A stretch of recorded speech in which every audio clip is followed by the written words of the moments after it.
ऐसे दिन जीवन में आए हुए वो अपने पराए। ये 1980 की बात है, जब बप्पी लहरी, जो बॉलीवुड इंडस्ट्री में एकदम नया नाम था, वो एक गाने के लिए कैसे बासु चटर्जी जी से भिड़ चुके थे। सभी लोग उस गाने में यशुदास की आवाज़ चाहते थे, लेकिन बप्पी लहरी इस बात पे अड़े रहे कि ये गाना तो सिर्फ किशोर दा के लिए बनाया गया है और वो ही इसको गाएंगे। बप्पी लहरी ने कहा था कि अगर इस गाने को किशोर दा की आवाज़ मिल जाए तो ये गाना हमेशा के लिए अमर हो जाएगा। तो बप्पी लहरी इस गाने के लिए किशोर दा की आवाज़ ही क्यों चाहते थे और उनका डिसीजन कहाँ तक सही रहा, इस वीडियो में जानेंगे। तो चलिए शुरू करते हैं। ये 1980 की शुरुआत की बात है, जब बप्पी लहरी जी, जो एकदम नए थे बॉलीवुड में, वो और योगेश जी दोनों के दोनों अपने पराये, जो इनकी फिल्म आ रही थी नई, उसके गानों के प्रति कुछ बातें कर रहे थे, उनके गानों को लेकर कुछ डिस्कशन कर रहे थे। इस फिल्म के जो डायरेक्टर थे वो थे बासु चटर्जी जी, जो कि हमेशा से एक्शन फिल्म को ना फर्स्ट प्रायोरिटी लेकर, एक्शन फिल्म ना बनाकर हमेशा से ही यथार्थवादी कंटेंट फिल्म्स को ज़्यादा बनाते थे। बासु चटर्जी चाहते थे कि इस फिल्म में यशुदास अमोल पालेकर की आवाज़ बने, क्योंकि यशुदास के लिए अमोल पालेकर की कुछ फिल्मों के लिए जो गाने किए गए थे वो पहले ही मार्केट में काफ़ी हिट हो चुके थे। इस समय जो चर्चा हो रही थी योगेश जी और बप्पी लहरी के बीच में, तो बप्पी लहरी जी जो हैं वो योगेश जी से कहते हैं कि मुझे एक गाने के लिए किशोर कुमार की आवाज़ चाहिए। लेकिन योगेश जी जो हैं वो उनकी तरफ देखकर बोलते हैं कि फ़िल्म के सारे गाने तो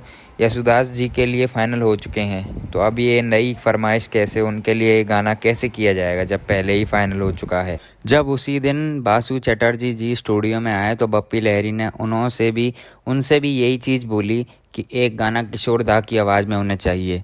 लेकिन बासु चटर्जी जी ने भी यही बात कही कि जो है पहले ही सब फाइनल हो चुका है, तो अब ये नई चीज़ कहाँ से आई। बप्पी लहरी आगे इसके जवाब में कहते हैं कि कृपया करके आप 3 में से 2 गाने फिल्म के वो उन्हें दे दीजिए, परंतु जो एक गाना बच रहा है वो किशोर दा के लिए ही बनाया गया है। तो फिर बासु चटर्जी जी उनसे पूछते हैं कि ऐसा कौन सा गाना है, कौन सा वाले की बात कर रहे हो बप्पी। तो बप्पी जी बताते हैं कि बप्पी जी ने जवाब में बोला, कैसे दिन जीवन में आए हुए जो अपने पराए। ये जो टाइटल सॉन्ग है वो इसकी बात कर रहे थे कि ये गाना किशोर दा को दिया जाए। आगे बप्पी लहरी जी जो है इसकी वजह भी बताते हैं कि ये गाना क्यों किशोर दा को दिया जाएगा। वो इसकी वजह बताते हैं कि इस गाने में जितना दर्द है और वो दर्द जो अपनी आवाज़ में लेकर जो इस गाने में डाल सकता है वो एक ही इंसान है, वो है किशोर दा, जो कि ऐसा दर्द इस गाने में डाल सकते हैं। बप्पी लहरी जी बोलते हैं कि उन्होंने इसमें कुछ विशिष्ट बंगाली की धुन जोड़ी हैं। वो आगे बताते हैं कि इस गाने के साथ कोई गहरी दर्द वाली आवाज़ ही न्याय कर सकती है, तो उसके लिए उन्होंने सेलेक्ट किया है सिर्फ किशोर दा को, कि वही गाना, कि ये गाना सिर्फ उनके लिए बना है। आगे बासु जी जो है बप्पी लहरी की तरफ देख कर हंसते हैं और कहते हैं, जाओ किशोर दा को लेकर आओ स्टूडियो में, ताकि हम ये गाना कंटिन्यू कर सकें। आगे किशोर दा जो है स्टूडियो में आए और गाने की रिकॉर्डिंग सफलतापूर्वक संपन्न हुई।